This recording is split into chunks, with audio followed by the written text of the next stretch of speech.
Michael Cammett again to talk about the 5 insights in innovation and engagement with CALD communities. The next few, instead of solely talking about the Pink Sari project, some of the insights that I'll be talking about is based on some of the activities, and we've had a lot this year on the various campaigns that we've had. For those who are not familiar with the Pink Sari project, who actually is not familiar with the Pink Sari project? So I'll skip this presentation. Okay, so the Pink Sari project is a community-based initiative funded through the Evidence to Practice grants of the Cancer Institute New South Wales that seeks to address the low rates of mammograms or breast screening with women from Indian and Sri Lankan backgrounds in New South Wales.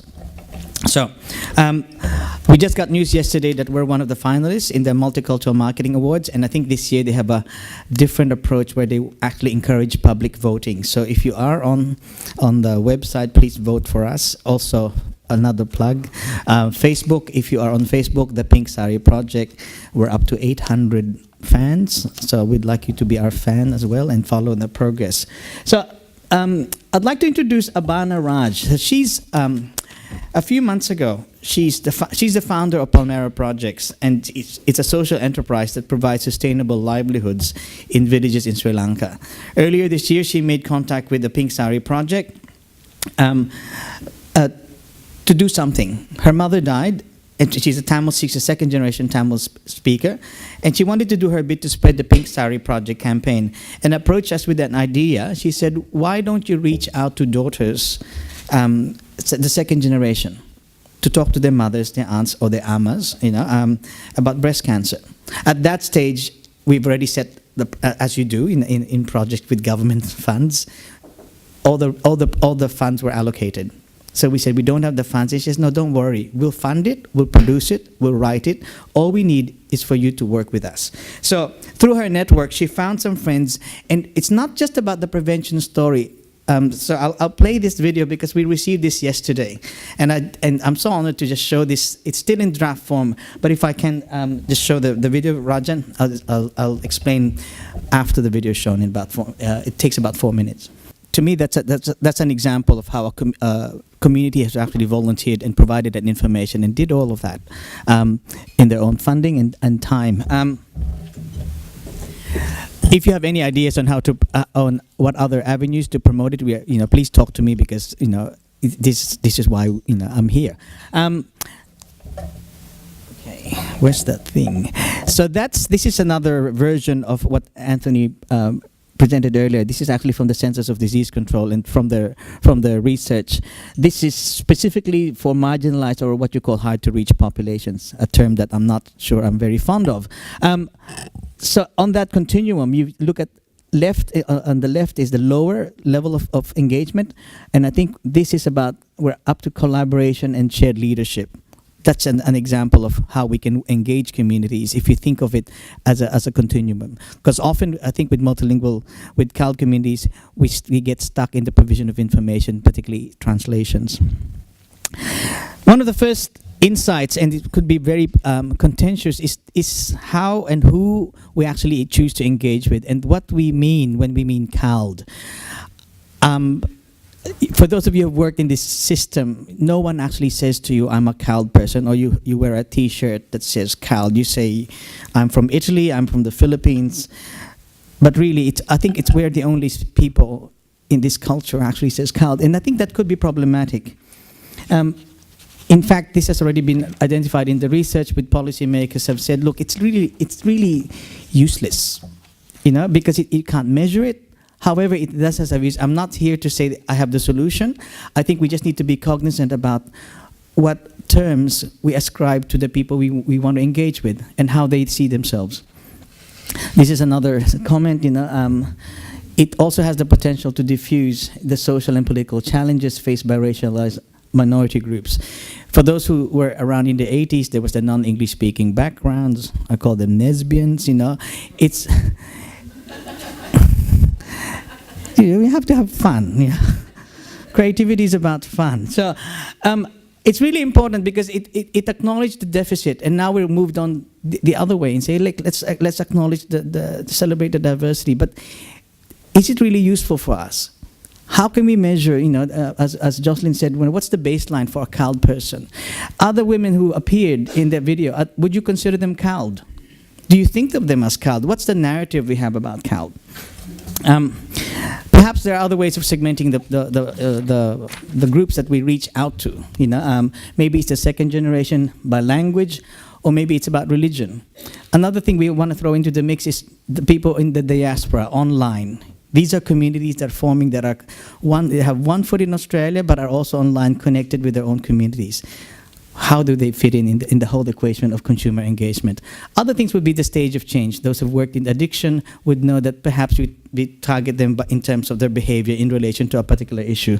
I won't go into that, but essentially it's about being conscious of the term. If you flip it around, another way of thinking about it is just something simple like, if somebody asks you, how can I target Australians? What media would Australians use? Replace that with CALD. And you think we really need to have a bit more sophistication if we need to, and some evidence and about how we really think about the groups that we want to engage with. Which medium would be the best way to reach Australians? So often we get asked that. People come to us and say, I'd like to reach CALD communities. Where are they? I said, you're talking to one of them. Which one do you like? Do you want somebody who doesn't speak English? Okay, but all jokes aside, that's how ridiculous it is, But often, this is the serious part of it. It's about the power dynamics that we bring into this, and we really need to understand that. Inside to linguistic and cultural diversity. He said too much talking. Is that better? I'll have to look into the camera. So. I have a timer. Linguistic and cultural diversity, they're resources. I don't have to convince this audience here, but often we forget that. If you look at this one, it's probably an old data, but often we look at the right-hand side. Where's the pointer?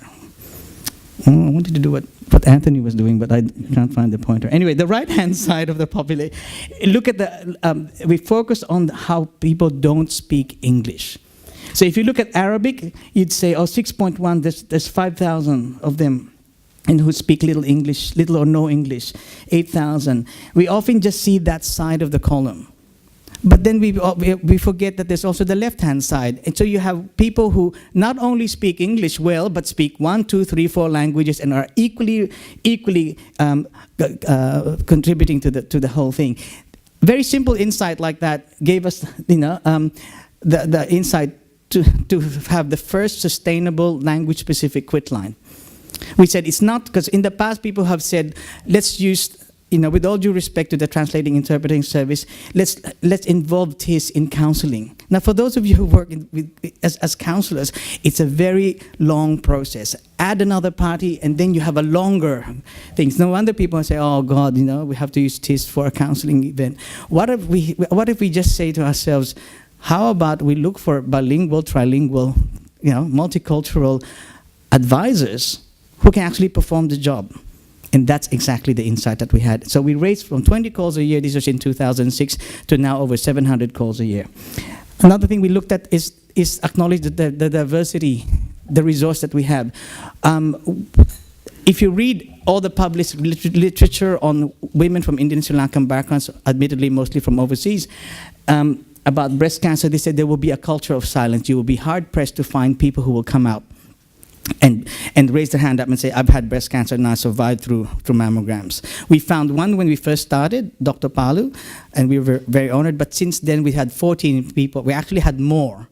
But for the photography exhibit, and I'd like to acknowledge Kevin in that table, if you raise your hands there, we came up and we said, how about we also ask online professional photographers, and through our networks, people who are professional photographers from an Indian and Sri Lankan background, it would like to be matched with the women. And also we ask if we can get a free hire of the Blacktown Arts Center, and they did. So all of this in-kind contribution from people. Number 3, theory-based intervention and engagements have better results. Oops, I just want to go back to that, because For those of you who've ever been to our office, you'll think we're mad because there's a lot of laughter, there's a lot of jokes, there's a lot of playfulness, and perhaps it's the unique part of our of the office, and maybe Peter, But what's unique about that is we don't take ourselves seriously, and we allow ourselves to go to that edge, to be mad about ideas. Imagine Kevin and I, first time we approached Peter and said, "Hey, people don't want to talk about organ donation, but we have this idea. How about those people who have received an organ or families who are grieving? We get them to tell their stories, but through a workshop. We ask them to bring some really personal photos, really personal stories, and we hire a professional producer, writer, editor, director, and get them to stand on stage and tell their stories, but we cut them so that it's actually theatrical." If you very risk-averse people, you would say no the first time. You think you're absolutely mad. But we said, then this is a plug for creativity, but you caution that with the evidence. And the evidence that we said was, there's actually this model, you can look it up. It essentially says, there are things that we're really interested in, like buying a car. If you're buying a car, your whole attention, your whole, it's your focus. You're really interested in the issue, so you're very tuned in. So that's called the central route of information. But if when persuading people for those things that they are not interested in or just refuse to think, you go around the other way. Commercial advertising does this perfectly. You look at, you're not really interested in the car, but you're looking at the model who's selling the car. So you transfer that positive affect to that particular issue. So this is basically how we sold the idea of a theater. And we had people from one of the Spanish associations who said, "I've tried my best to promote organ donation using fact sheets, and we know that will not work, even if it's in Spanish."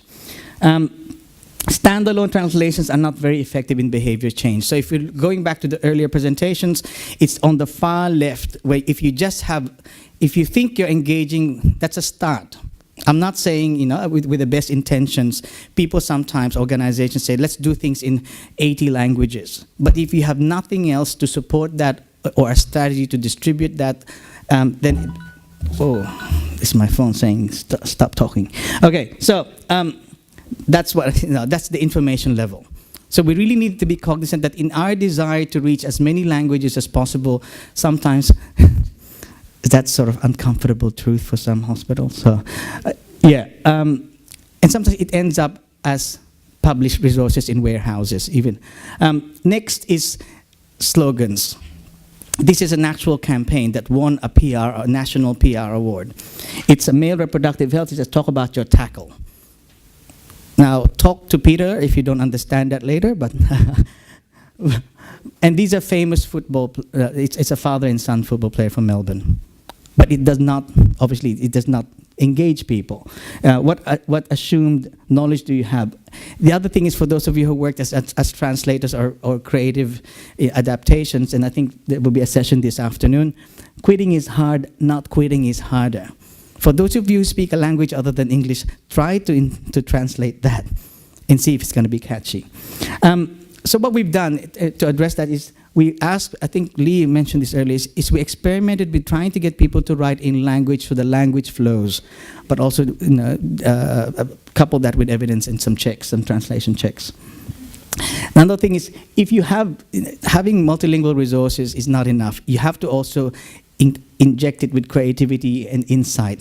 Simply having your resource in another language doesn't necessarily mean that people will pick it up. This is on the left. It was to promote the Vietnamese Quit line at the Vietnamese festival, and actually it's a photo booth, so you can insert yourself in the photo, take it home, and you have the smoking cessation messages. Pink Sari project as well. It took us 5 months to come up with that name. I know it sounds ridiculous, but it pays off because people are attracted to it, rather than calling it the New South Wales Breast Cancer Campaign targeting Indian and Sri Lankan women, So it was hard, even if we come up with an acronym. I'll skip to that. Inside 5, what Jocelyn was saying, network with people who are not like you. One of the biggest insights I had in my research was from a security officer at work. One afternoon, he said, "Hey, what do you do?" He says, "Do you know about Muslim faces?" I said, "What's that?" He says, who's on Facebook here? Okay, I want you to like pink sari, but I'm going to talk about other things. No. There's a group called Muslim Faces, and there are people from Australia who are from Muslim background who are sick and tired of the media portraying them as terrorists. So they post their photos and say, "I'm your local chemist," to normalize the whole issue. No media, this is themselves. So this is a group. And I found that information through a security officer who probably you wouldn't invite in a planning meeting. It shows you. So from today, if I can give you one thing, is to take on what Jocelyn said, was network, go on Facebook, somebody requests for a friend, obviously not as long as they're not a stalker, you will find that they will bring new ideas. Another thing for local health districts, we need to collaborate more.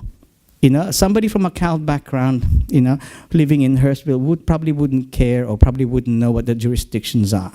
But because we're so risk averse and we want to brand everything because that's part of the culture. And it's fair enough to recognize your efforts, but we need to also consider synergies. These are some examples of past collaborations in the grant application, strategic planning for media. Particularly point 2, I'm going to start pushing that today. Imagine if we have bilingual health experts in each local health district who are prepared to talk to media or are trained, as Lihaba was saying, and if we can share that across the state. Those are the 5 insights, and this slide will be circulated, and please, I'd like you to continue the conversation with us and myself, and thanks very much. We'll be talking later.